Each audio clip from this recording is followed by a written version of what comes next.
विद्रोही कौन है?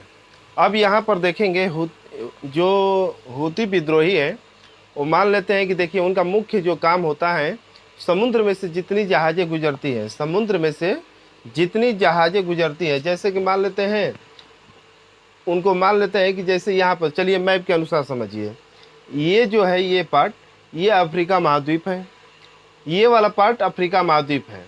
अब यहाँ पर देखेंगे ये वाला जो है सऊदी अरब है और उसके नीचे में यमन है। यमन की बात करेंगे तो यहाँ पर यमन की जो राजधानी है, राजधानी वो सना है, सना है। अब यहाँ पर देखिए हूती विद्रोही जो है यमन में ही उनका निवास है, मुख्य निवास इनका कहाँ है? यमन में। अब यहाँ पर देखेंगे, अब ये देखिए समुद्र के किनारे एकदम ये स्थित है। अब ये जैसे, अब इधर देखिए, इधर से भूमध्य सागर है, इधर अदन की खाड़ी है, इधर भूमध्य सागर है, इधर अदन की खाड़ी है। ठीक भूमध्य सागर में एंट्री करने के लिए ये जो पार्ट है ये आप लोग देख रहे होंगे, ये जिब्राल्टर संधि है, जिब्राल्टर संधि है। इधर देखेंगे ये जो संधि है बाब उल मंदेब संधि है, बाब उल मंदेब संधि है, जिसे हम लोग आंसुओं का द्वार कहते हैं। तो पूछ दिया जाएगा आप लोगों से कभी कि किस संधि को आंसुओं का द्वार कहते हैं, तो आप लोग फटाफट बतलाइएगा कि बाब उल मंदेब संधि। अब यहाँ पर देखिए, अब यहाँ पर जो ये नहर है आप लोग देख रहे होंगे, ये स्वेज नहर है।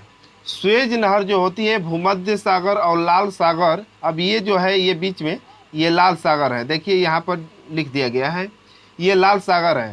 तो ये जो स्वेज नहर है, ये स्वेज नहर जो है भूमध्य सागर और लाल सागर को जोड़ने का कार्य करती है। अब इसी सागर से होते हुए मान लेते हैं कि उत्तरी अमेरिका और दक्षिणी अमेरिका से जितनी जहाज़ें आती हैं इसी से होकर गुजरती है।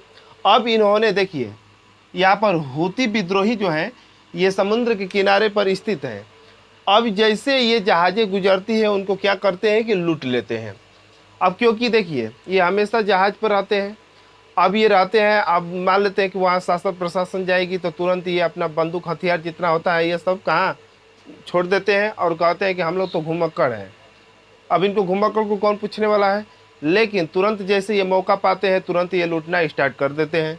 अब चलिए यहाँ पर देखते हैं कि अब हूती विद्रोही आखिर में है कौन। अब देखिए तो आप लोग जानते हैं कि यमन में 1994 में इनकी स्थापना किया गया, किनके द्वारा किया गया था? तो देखिए हुसैन बद्रुद्दीन अल हूती के द्वारा। अब यमन में इनका क्या किया गया था? स्थापना किया गया था। अब यही जो है हूती आउदी भी देखिए बहुत ये खतरनाक है, समुद्र लुटेरे के नाम से इनका मुख्य जो काम है समुद्री में गुजरने वाली जहाज़ों को लूट लेना। अब यही देखिए इनके हूती विद्रोही कहिए या समुद्री लुटेरे कहिए, बात बराबर है। होप आप लोग इतना समझ गए होंगे।